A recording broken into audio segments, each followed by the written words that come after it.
Hello everyone, welcome to Chem Analysis. Today I will solve previous year Physical Chemistry CSIR-NET December 2019 2-marker questions. The first question we can see that in this is a given diagram, and from this given value or given diagram we have to calculate or we have to tell about the Miller indices for the given plane. Okay. Now, to calculate the Miller indices, we have to first know the intercept of the plane along x, y and z axis. It is x axis, that is x axis we can consider it as x axis, along b it is y axis, and along c plane it is given that the plane is parallel to c axis, that is the intercept along the c axis, that is z axis, is infinity since it is parallel to c axis. Thus we can see for this given plane the intercept of this plane along a axis is 4a. If each gap is a, then it will be 4a, and intercept along b axis it will be 2a, and along the z axis or c axis the intercept is infinity. Therefore the OS indices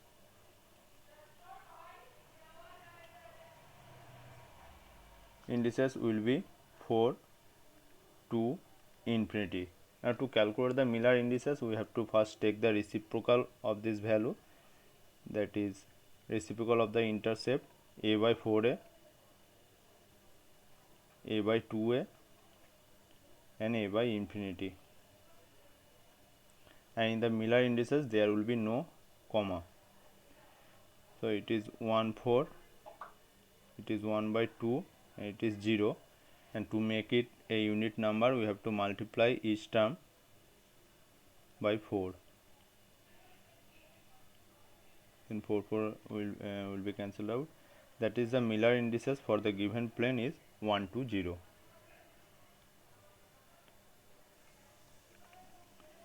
This is a very easy question. It is just a calculative question. We have to tell about the average value for this given value of a physical variable, and to calculate the average value we have to just sum up all the given 5 value and divide it by the number of value, that is 5.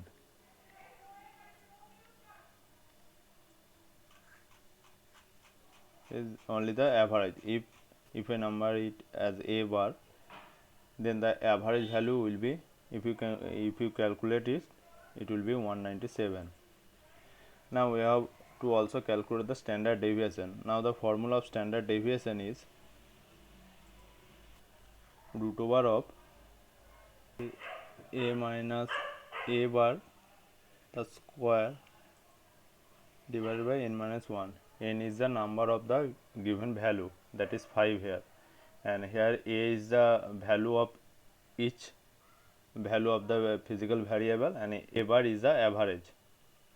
So if you put all the value, first there will be 196 minus 197, and that square, that is minus 1 square, is 1, plus 198 minus 197 and square of that is 1, later 194 minus 197 and its square, that is 9, and in the next 4 and last 1, and divided by n minus 1, as here n is the number of measurement, that is here 5 minus 1.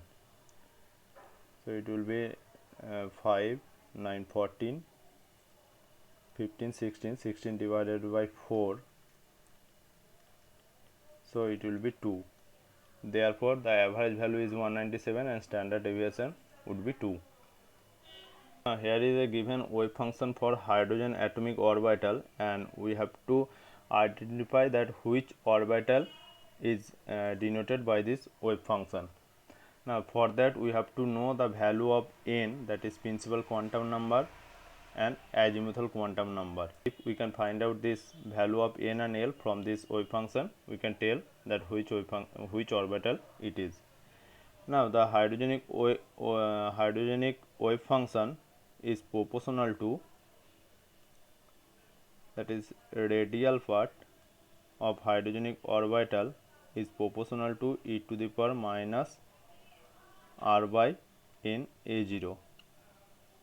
Now if we compare this wave function with this thing, then we can find out that n equal to 3, and wave function radial wave function of hydrogenic orbital is also proportional to r to the power l, that is the minimum power of r in the wave function is equal to the value of l. So if we compare this with the given wave function, then l will be 2, or in the other case the highest order of cos theta corresponds to value of l. So for that we can also tell that since the power of cos theta is 2, so l will be 2. Therefore we can say that it is 3D orbital, since principal quantum number is 3 and l equal to 2.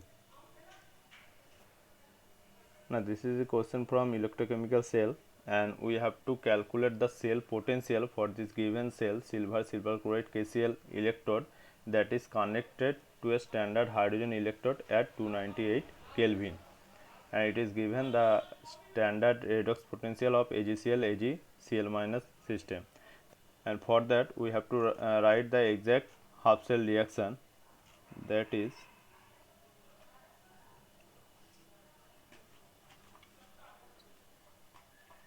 this one, and for this the redox potential will be, for this cell will be E0 of this half cell, that is AgCl minus 0.059 log concentration of or activity of Cl minus, and if we put all the value, in this case it is given that it is 0.222 volt minus 0.059, and the value of activity of KCl is given as 0.01. KCl dissociate like this, and if the activity of KCl is 0.01, the activity of Cl minus as well as activity of potassium plus ion will be 0.01. So if we put the value of 0.01 here, this will be this. Now if we calculate this, then the answer will be 0.340 volt. So this will be the correct answer. In this question we have to tell about the relation for with delta S1, delta S2 and delta S. Now first of all we have to know, or we have to knowledge that delta S entropy is a state function. Entropy is a state function. So delta S for this given condition, that is the temperature is increasing from 25 degree centigrade to 75 degree centigrade, it is performed directly or by two successive steps.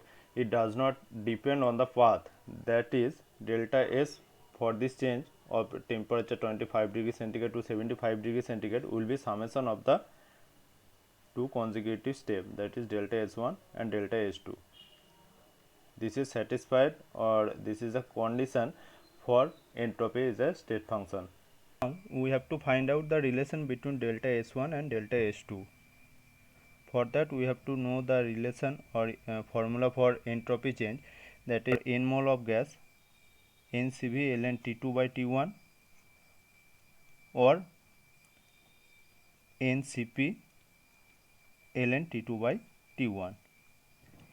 If the process is performed at constant pressure, then the equation will be NCV ln T2 by T1 plus NR ln V2 by V1, and if the process is performed at constant volume, then the equation of delta S will be delta S equal to NCP ln T2 by T1 plus NR ln P1 by P2.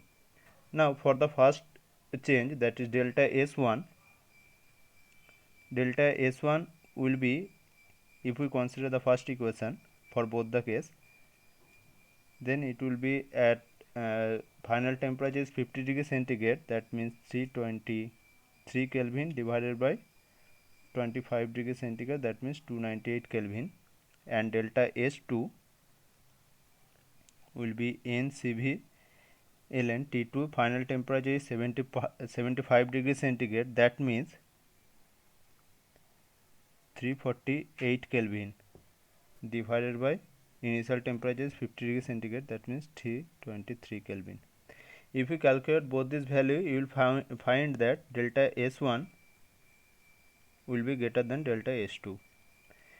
Therefore, the condition between delta S1 and delta S2 is this condition number 4. In the next question, we can see that it is given that for a liquid of density 1.1 gram per centimeter cube climbs to a height of 5 centimeter when a capillary with internal radius of 0.2 millimeter is dipped into it. We have to calculate the surface tension of the liquid in SI unit, that is in Newton per meter unit. Now for that we have to know the relation for surface tension, that is surface tension is equal to half into H rho G into R.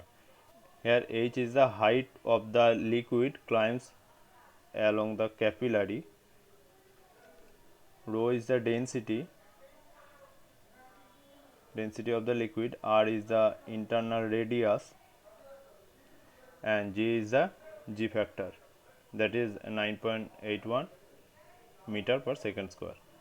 So if we put all the value, then in the SI unit you can calculate the surface tension in Newton meter inverse unit. Height is equal to 5 centimeter, that means 0.05 meter. Rho is equal to 1.1 gram per centimeter cube. If we want to transfer it into SI unit, it will be 1.1 into 10 to the power 3 kg per meter cube. You can transfer it by yourself, that is 1100. G equal to 9.1 meter per second square, and R is the radius, internal radius, that is 0.2 millimeter. Therefore, if we convert it into meter, then we have to multiply it with millimeter, centimeter, decimeter, meter, that is 10 to the power minus 3 meter, that is 0.2 into 10 to the power minus 3. Now if we calculate this value, it will be, the surface tension will be 0.05 Newton per meter. Okay, then option number 1 will be the correct answer. This is a question from chemical kinetics. It is given that if the rate constant for a base catalyzed ester hydrolysis reaction is equal to 0.20 liter mole inverse second inverse, that means from the unit we can tell that the reaction is second order, and we have to calculate the half life of the ester, given that the initial concentration of ester and base is equal to 0.05 mole per liter, that is 0.05 mole liter inverse. So since it is a second order reaction and the relation of T half with the initial concentration and rate constant is equal to 1 by A into K, and by putting the value of initial concentration of the ester or base and the rate constant, we can easily calculate the half life. That is, if we put all the value, then mole and mole inverse and liter inverse will be cancelled out, and here will be second inverse. So if it goes up, then the unit will be second, and the value will be 100 second. Okay, so TF will be 100 second. This is a question from Gibbs Duhem equation. It is given that the molar composition of a mixture of P and Q at equilibrium is equal to 3:1, that is Np divided by Nq is equal to 3/1. A small disturbance in the composition results in change of chemical potential P by 10 joule per mole, that is d mu P. Mu P is the chemical potential of P.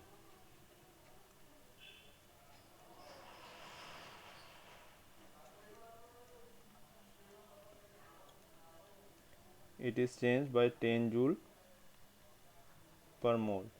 Now from the Gibbs-Duhem equation at equilibrium we can write that Np into d mu P plus Nq into d mu Q is equal to 0. If we solve it, or if you rearrange it, then d mu Q divided by d mu P will be minus Np divided by Nq. So d mu Q, that is change in chemical potential of component Q, will be Np by Nq is equal to 3/1, that is 3, and multiplication of 3 multiplied by d mu P. That is the value of d mu P, it is 10. So the value will be 30, minus 30. So the chemical potential of component Q will be changed by minus 30 joule mole inverse. It is a very simple question. We have to tell about the symmetry element that is not present in a cube. In cube there is C2 axis of symmetry, there is C3 axis of symmetry, as well as there is C4 axis of symmetry, but in cube there is no C6 axis of symmetry. So option number 4 will be the correct answer. Here it is given that it is a question from statistical thermodynamics. It is given that consider a two-level system in which the excited state separated from the ground state by energy epsilon is doubly degenerate. That is, the excited state is doubly degenerate and it is separated from the ground state by energy epsilon. We have to calculate the fraction of molecules that is present in the excited state. That is fraction of molecules, that means Ni, that is present in the excited state, divided by total number of molecules. We can denote it as N, that is total number of molecules. It is Ni divided by N0, number of molecules in the ground state, that is total number of molecules, since N signifies total number of molecules, so N0 plus Ni. Now the formula for number of molecules in any given state is equal to Gi, that is degeneracy of that state, into e to the power minus Ei, that is energy of that state, divided by Kt, that is kBt. K is the Boltzmann constant and T is the temperature, divided by, for this N0 it will be G0 into e to the power minus E0 by Kt, that is kBt, plus Ni, that is Gi into e to the power minus Ei by kBt.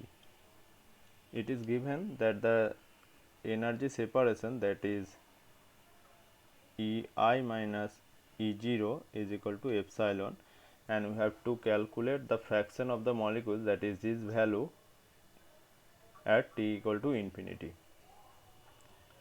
Now from this equation, if we divide each term by G0 into e to the minus E0 by Kt, that will be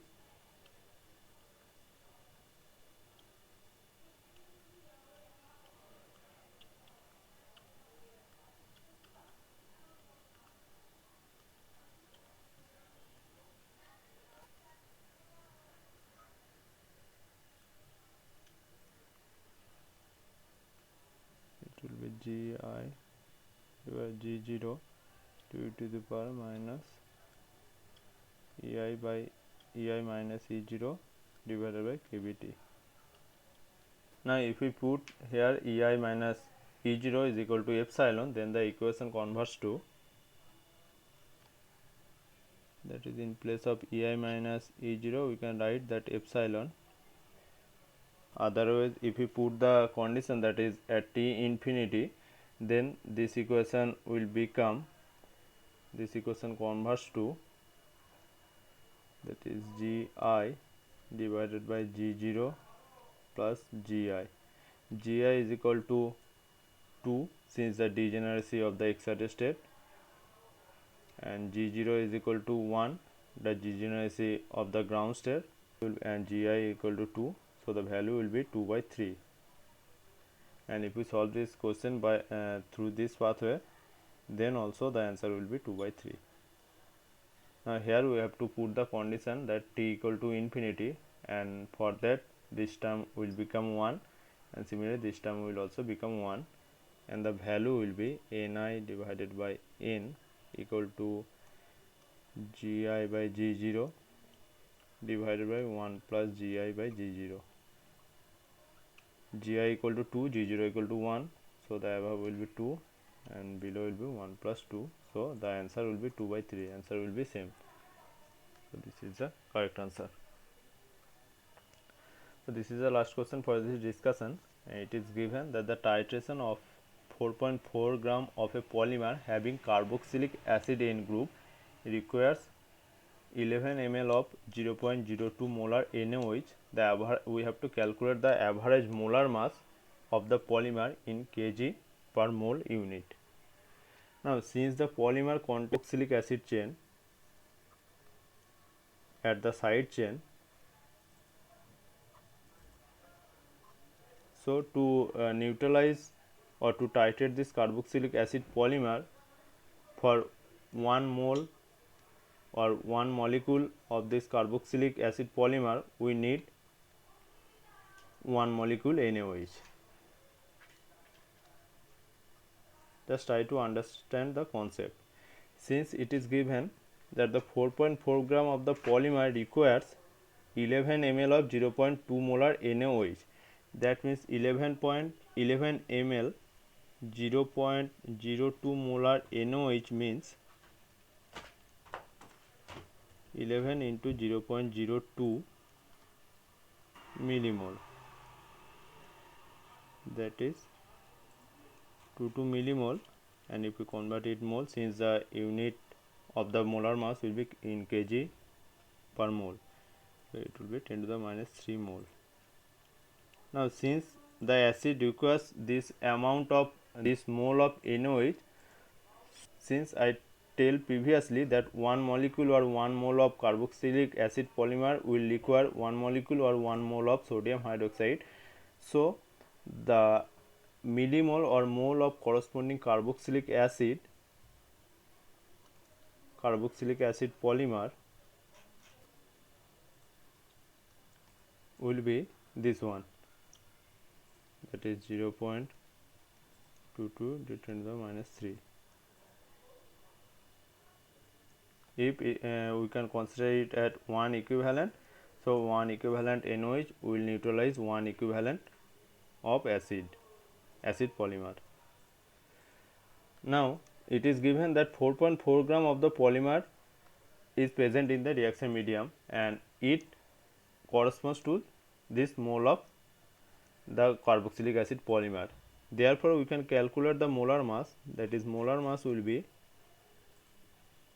weight divided by mole, that is 4.4 gram, and we have to convert it into kg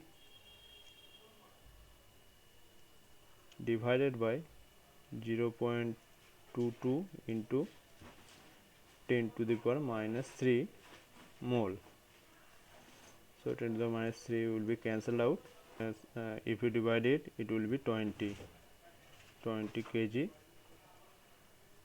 mole inverse.